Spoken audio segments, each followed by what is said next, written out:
தாபோர் மாநாடு 2025 நைசேய திருச்சங்கத்தின் 1700வது ஆண்டு நிறைவை முன்னிட்டு தமிழக கிறிஸ்தவ சமூகம் ஒன்று கூடும் மாபெரும் கிறிஸ்தவ ஒற்றுமை யூபிலி மாநாடு. நாள் டிசம்பர் 29 திங்கள். இடம் புனித தோமையார் மலை, சென்னை. நேரம் காலை 9 மணிக்கு. இறை புகழ்ச்சியுடன் குழுக்களாக மாபெரும் துவக்கம். சிறார்கள் புனித தாமஸ் அகாடமி அரங்கம்.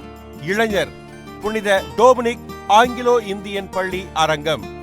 அருட்தந்தையர், துறவியர் மற்றும் சகோதர சபை போதகர்கள் புனித மான்ஃபோர்ட் மெட்ரிகுலேஷன் பள்ளி அரங்கம். பொதுநிலையினர் புனித தோமையார் மலை திருத்தலம். மாலை 5 மணிக்கு இறை ஆவியால் அருள் பொழிவு பெற்ற அனைத்து கிறிஸ்தவ தலைவர்கள் பங்கேற்கும் மாபெரும் பொதுக்கூட்டம். வாருங்கள், நாமும் தனிநபராக, குடும்பமாக, திருச்சபைகளாக இறை ஆவியால் அருட்பொழிவு செய்யப்பட்ட கூட்டொருங்கு இயக்க திருச்சமூகமாக உருமாறுவோம். உலகையே கிறிஸ்துவின் நறுமணத்தால் உருமாற்றுவோம். இயேசுவின் சாட்சிகளாவோம்.